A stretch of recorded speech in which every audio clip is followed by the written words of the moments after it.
In this video I want to talk about the substitute modifier, which is kind of useful in multiple ways when you want to lighten a scene but still have full high-res models when you render.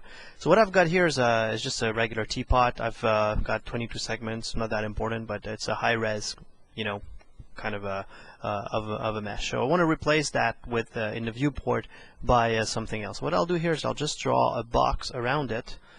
Just to represent it, and I'll go into the top viewport here. And usually when you convert the editable as an editable poly, you're able to grab the edges here, and I'm just going to wrap it with that box to have a representation of the space it occupies, kind of a bounding box if you want. So if I go to front view, same idea here. I'm going to grab the top like so, and all right, so we got our box there.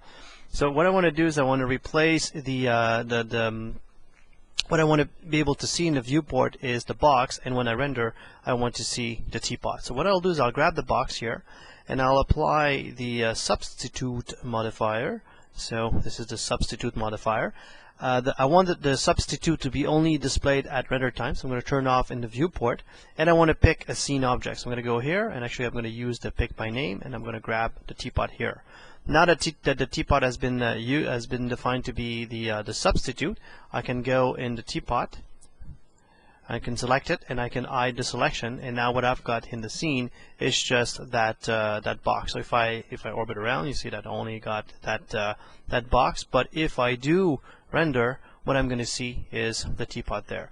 So that's kind of cool for objects within the scene. But if I want to have an object that is outside of the scene, what I can also do is say, well, this is going to be my representation of a space in here, of a building, and I can export it, or I can save this as a shape and start working on detailing this geometry in another file, and then you can extract that new object so that it's outside of your scene. So I'm going to go here and select extract object, and I'm going to grab the building, high resolution building here.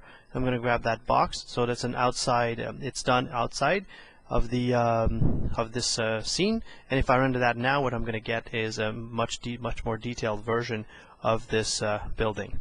So it's going to be replaced all the time. If I grab this box and I move it around, if I render, you'll see that it's going to bring the building with it. So it's actually the actual geometry that is being replaced at render time. So that's kind of the idea for the substitute modifier. It's very handy when you got a big scene and you want to kind of reduce the amount of geometry that you have in the viewport to optimize the navigation and the interactivity. That's a good little trick there that's going to save you a lot of time.